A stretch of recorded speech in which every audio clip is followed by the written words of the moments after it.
গোপন সংবাদের ভিত্তিতে অভিযান চালিয়ে তেলিয়ামুড়া মহকুমা প্রশাসন এবং মহকুমা খাদ্য জনসংভরণ শাখা তেলিয়ামুড়া থানার পুলিশকে সঙ্গে নিয়ে শহরের গোরাঙ্গটিলা এলাকায় এক বাড়িতে হানাদারি চালিয়ে বাজেয়াপ্ত করল মোট 31টি গ্যাস সিলিন্ডার সহ বেশ কিছু জিনিসপত্র। ঘটনা মঙ্গলবার দুপুরে। এর মধ্যে 19টি গ্যাস ভর্তি এবং বাকিগুলো খালি।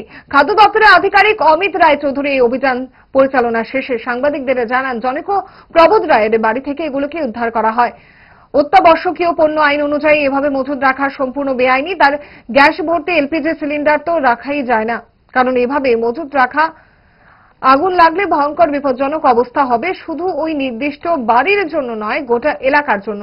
তদন্ত করে দেখবেন কোথা থেকে এগুলো এসেছেন, কি উদ্দেশ্যে এসেছে, কেন এসেছে। আজকে আমরা এখানে তেলিয়ামুড়ায় একটি গোপন সূত্রে খবর পাই যে গোরাঙ্গটিলা এলাকায় কিছু গ্যাসের সিলিন্ডার বেআইনিভাবে একটি বাড়িতে মজুত রাখা হয়েছে। সেই মতো ওই তথ্যের ভিত্তিতে আমরা এখানে আসি। মহকুমা প্রশাসনের পক্ষ থেকে খাদ্য দপ্তর এবং তেলিয়ামুড়া পৌর পরিষদের যৌথ টিম আমরা গোরাঙ্গটিলায় আসি। এসে জনৈক প্রবোধ চন্দ্র রায়ের বাড়িতে আমরা মোট 31টি এলপিজি সিলিন্ডার পাই। একটি ঘরে দুটো ঘরে মজুদ রাখা অবস্থায় পেয়েছি।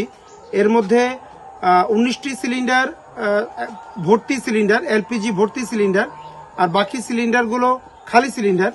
তো এগুলো আমরা আজকে এখানে বাজেয়াপ্ত করেছি। কিছু গ্যাসের বইও আমরা পেয়েছি, ব্লু বুক যেগুলোকে বলে, এগুলো আমরা পেয়েছি। সমস্ত সিলিন্ডার এবং ব্লু বুকগুলো আমরা বাজেয়াপ্ত করেছি। আমরা দেখছি যে এগুলো কোথা থেকে এসেছে, কিভাবে এসেছে, কি কারণে এসেছে, এগুলো আমরা তদন্ত করে দেখব।